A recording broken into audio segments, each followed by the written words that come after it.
L'ultima aggressione è stata qui proprio giovedì ai danni di due persone anziane a cui addirittura è corso dietro con un mattone. Ci eravamo lasciati così sabato mentre durante Friuli in diretta commentavamo le scellerate gesta di un aggressore seriale che agiva in maniera praticamente indisturbata a Udine, con particolare focus al parco Ardito Desio.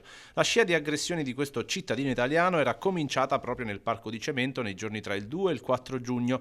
Il soggetto aveva percosso senza alcun motivo apparente una coppia di anziani mandandoli al pronto soccorso. Il giorno prima aveva rifilato un occhio nero a un uomo che subito aveva riportato l'aggressione ai poliziotti. E non solo, sullo stesso pendeva una segnalazione di qualche ora prima in piazza Primo Maggio dove aveva pestato due ragazzi. L'escalation è culminata proprio con l'inseguimento, di nuovo al parco Ardito Desio, di una persona con un mattone in mano, prima di riprovarci il giorno dopo, questa volta minacciando due persone mentre brandiva un bastone.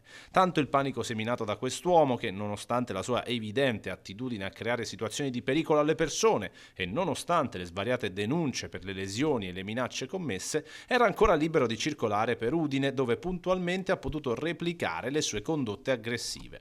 Dopo alcune ricerche l'uomo è risultato essere noto alle forze dell'ordine, visto che su di lui pendeva il divieto di dimora a Udine inflitto dal giudice. All'ennesima segnalazione della squadra volante all'autorità giudiziaria per le ripetute violazioni, il divieto di dimora si è tramutato in arresto con custodia cautelare in carcere. Insomma, tutto è bene quel che finisce bene, direbbe un famoso detto, anche se alle malcapitate vittime la sensazione di paura e sconcerto rimarrà impressa probabilmente per tutta la vita.